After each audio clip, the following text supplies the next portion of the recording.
Hey guys, hope everybody had a good Christmas. Sorry my voice is a little shot. I've been sick for the past 5 or so days, but just watched Glass Onion yesterday on Netflix. I really did like Knives Out. I thought that it was a pretty solid movie, and I went into it with a healthy air of skepticism, primarily because Rian Johnson was directing it. And that's not to say that Rian Johnson isn't a good director. He is. He did Brick, he did Looper. There's a bunch of stuff that he's done that's actually been really solid. But he is also responsible for my absolute least favorite Star Wars movie of all time. I don't mind political undertones. I don't even mind political undertones that I disagree with.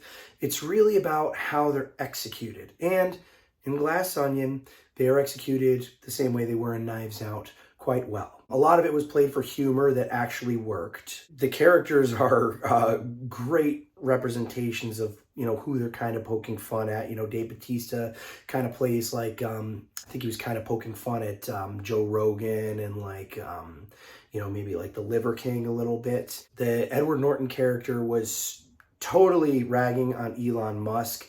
Funny about that, Ben Shapiro went on he had a whole Twitter Files tweet thread that just kind of ripped this movie apart. And I wasn't prepared to let that influence my going in to see this movie, because Ben Shapiro, I respect the man. Obviously, I've mentioned the Daily Wire on my channel before, and, am looking to it as a potential viable alternative to all this bullshit.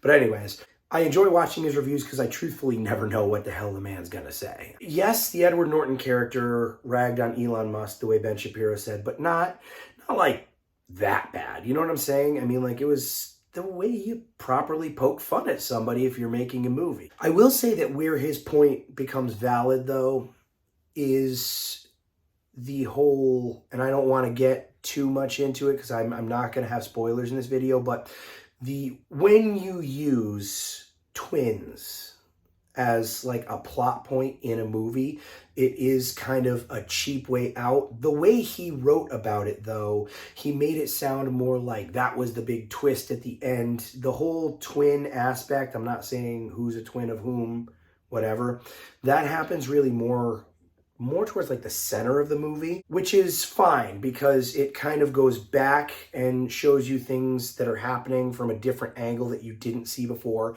much like a Glass Onion, how the way that it has layers.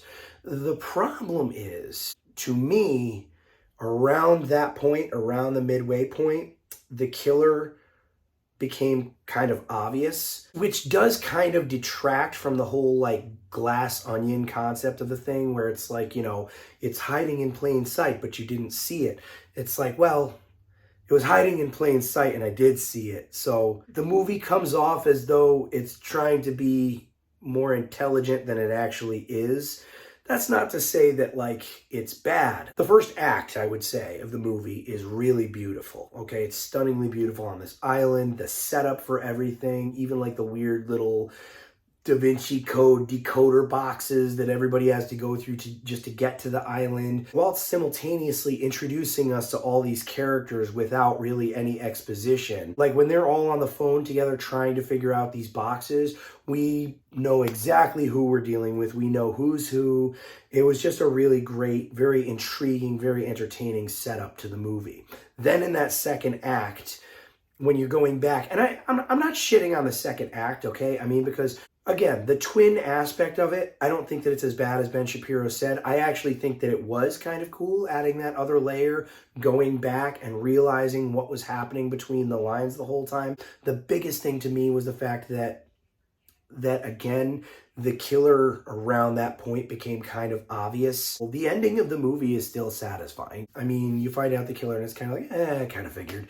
But then, the way everything comes to an end, the way justice is kind of enacted. Daniel Craig is great as always. It was a really fun whodunit in the spirit of the first movie. It's kind of a bummer because I did like Knives Out better. I did truthfully like Knives Out better. But the way this movie started out, the way Glass Onion started, I was kind of I don't know. I think I might actually like this one better. This movie is more pretty than the first one. Granted, Knives Out took place in like a New England kind of like big fancy house, and I live in New England, so maybe it's just like that aesthetic I'm used to. But it's like you've got what's aesthetically pleasing and what works.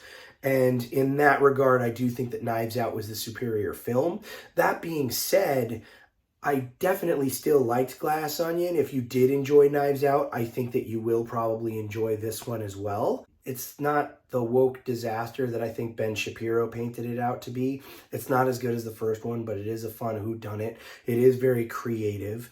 And I mean, honestly, I'd be interested in this being a franchise. We need more original material out, you know? Glass Onion, it's a pretty solid movie. I think you'll enjoy it. I don't think it's the big deal that Ben Shapiro made out of it. It's on Netflix, so if you have it, it's free with your subscription. And man, that's all she wrote.